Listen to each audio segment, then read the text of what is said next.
Hi, it's Sue. Thanks for joining me for today's Bible reading.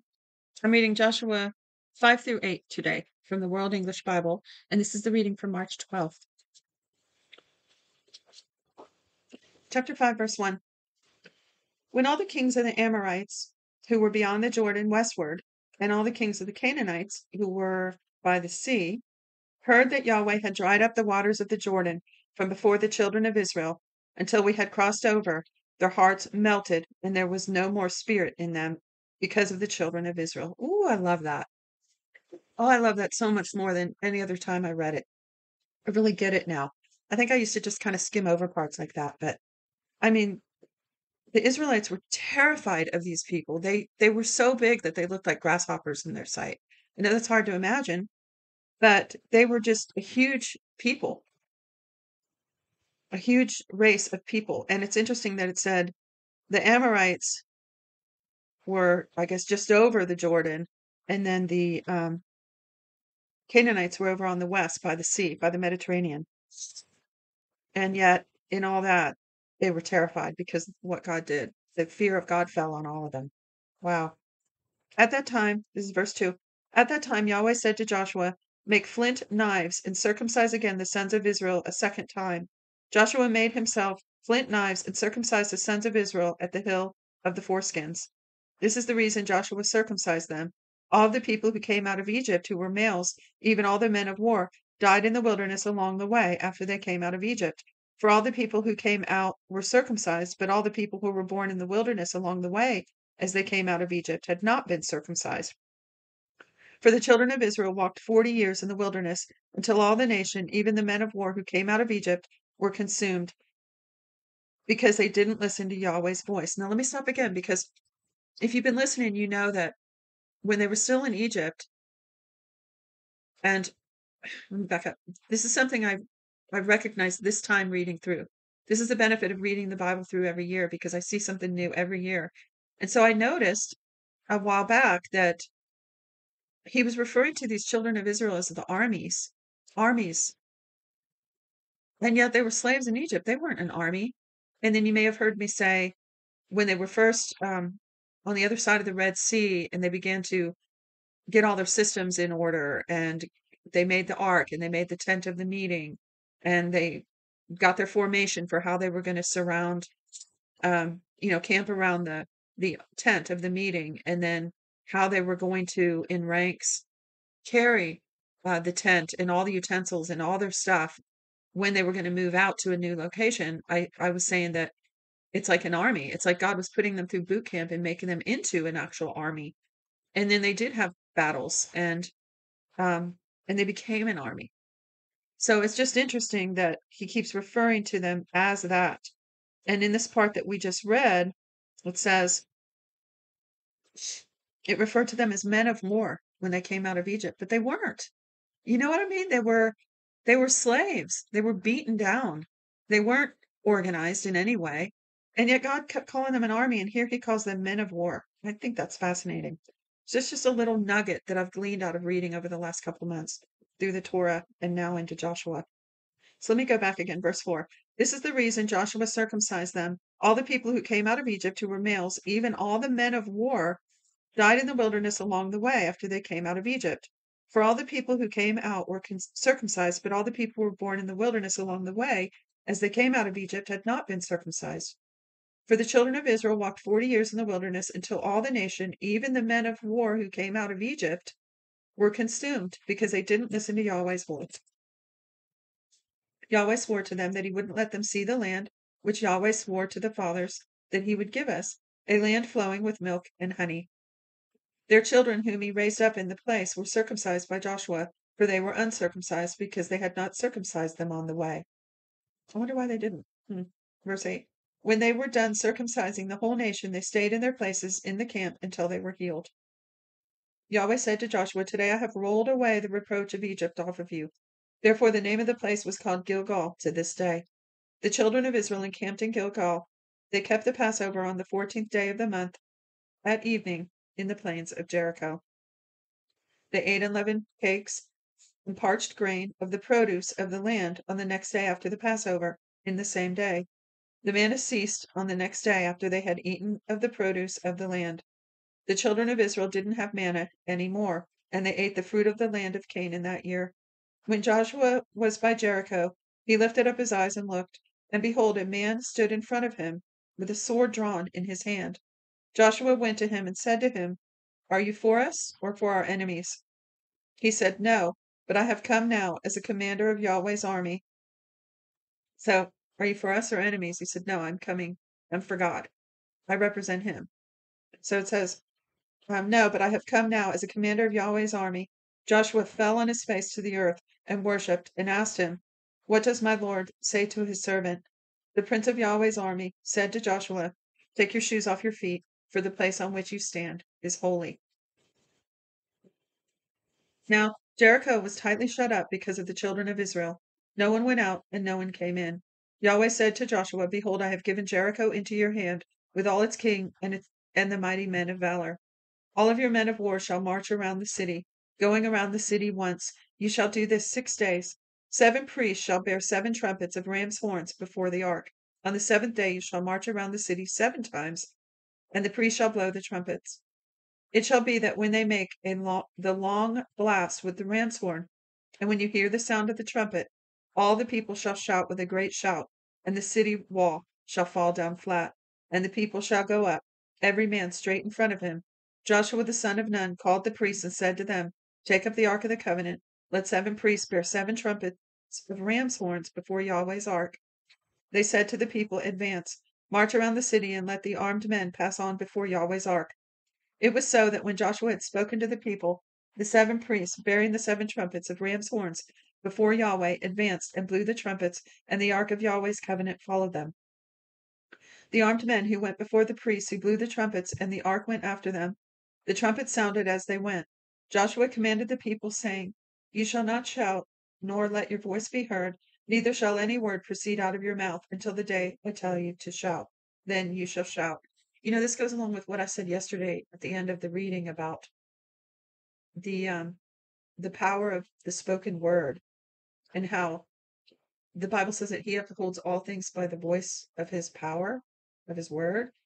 And I talked about how science shows that matter is made up of sound. And I talked about how Jesus came and demonstrated how his words can affect matter, right? Sound affecting matter. So it's fascinating here that all they do is shout. The power of all of them shouting affects the material in the wall, the stones, the literal stones. And did they have angelic help? Probably. But we don't know. He told him to shout. So he caused Yahweh's ark to, this is verse 11. He caused Yahweh's ark to go around the city, going about at once. Then they came into the camp and stayed in the camp. Joshua rose early in the morning, and the priests took up Yahweh's ark. The 7 priests, bearing the 7 trumpets of ram horns in front of Yahweh's ark, went on continually and blew the trumpets. The armed men went in front of them. The rear guard came after Yahweh's ark. The trumpets sounded as they went. The second day they marched around the city once and returned into the camp. They did this 6 days. On the seventh day they rose early at the dawning of the day and marched around the city in the same way 7 times. Only on this day they marched around the city 7 times. At the seventh time, when the priests blew the trumpets, Joshua said to the people, Shout, for Yahweh has given you the city. The city shall be devoted, even it and all that is in it, to Yahweh. Only Rahab the prostitute shall live, she and all who are with her in her house, because she hid the messengers that we sent. But as for you, only keep yourselves from what is devoted to destruction, from what, lest you, back up, verse 18. But as for you, only keep yourselves from what is devoted to destruction, lest when you have devoted it, you take of the devoted thing, so you would make the camp of Israel cursed and trouble it. But all the silver, gold, and vessels of brass and iron are holy to Yahweh. They shall come into Yahweh's treasury. So the people shouted, and the priests blew the trumpets. When the people heard the sound of the trumpet, the people shouted with a great shout, and the wall fell down flat, so that the people went up into the city, every man straight in front of him, and they took the city.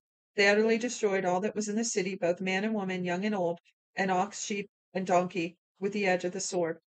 Joshua said to the 2 men who had spied out the land, Go into the prostitute's house and bring the woman and all that she has out from there, as you swore to her. The younger men who were spies went in and brought out Rahab with her father, her mother, her brothers, and all that she had. All that she had. Wow.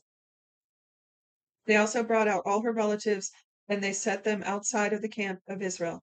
So obviously, it wasn't just a couple spies that went in. They probably led a group in there because they were going to have to guard them all and herd them all and help them carry things and protect them from the other people that were fighting. So it says, they burned the city with fire. This is verse 24. They burned the city with fire and all that was in it. Only they put the silver and the gold and the vessels of brass and of iron into the treasury of Yahweh's house. But Rahab the prostitute, her father's household, and all that she had, Joshua saved alive. She lives in the middle of Israel to this day because she hid the messengers whom Joshua sent to spy out Jericho. Joshua commanded them with an oath at that time, saying, Cursed is the man before Yahweh who rises up and builds the city Jericho. With the loss of his firstborn he will lay its foundation, and with the loss of his youngest son he will set up its gates. So Yahweh was with Joshua, and his fame was in all the land. But the children of Israel committed a trespass in the devoted things. For Achan, the son of Carmi, the son of Zabdi, the son of Zerah, and the tribe of Judah took some of the devoted things. Of course he did. It seems like it never fails. Oh my goodness. Therefore, this is still that first verse. Therefore, Yahweh's anger burned against the children of Israel. Joshua sent men from Jericho to Ai, which is beside Beth-aven, on the east side of Bethel, and spoke to them, saying, Go up and spy out the land. The men went up and spied out Ai. They returned to Joshua and said, Don't let all the people go up, but let our 2,000 or 3,000 go up and strike Ai. Don't make all the people to toil there, for there are only a few of them. So about 3,000 men of the people went up there, and they fled before the men of Ai.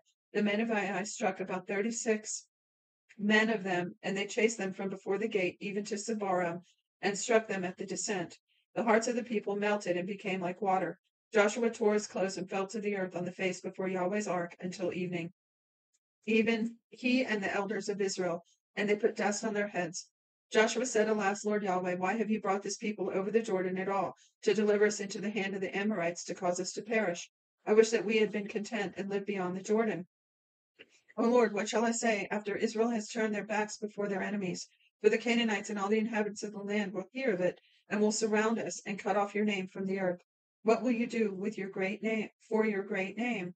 Yahweh said to Joshua, Get up. Why have you fallen on your face like that? Israel has sinned. Yes, they have even transgressed my covenant, which I commanded them. Yes, they even have taken some of the devoted things, and have also stolen and deceived. They have even put it among their own stuff.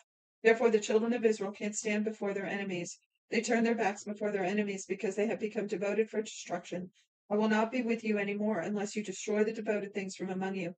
Get up. See, God had to keep his word because this is what he told them. He told them, if you decide to go against me, I can't protect you. He told them, it's like a child. If you don't obey me, how am I going to protect you? I'm here to protect you. So we got verse 13. Get up, sanctify the people, and say, Sanctify yourselves for tomorrow. For Yahweh, the God of Israel, says, There is a devoted thing among you, Israel. You cannot stand before your enemies until you take away the devoted things from among you. In the morning, therefore, you shall be brought near by your tribes. It shall be that the tribe that Yahweh selects shall come near by families. The family which Yahweh selects shall come near by households. The household which Yahweh selects shall come near man by man.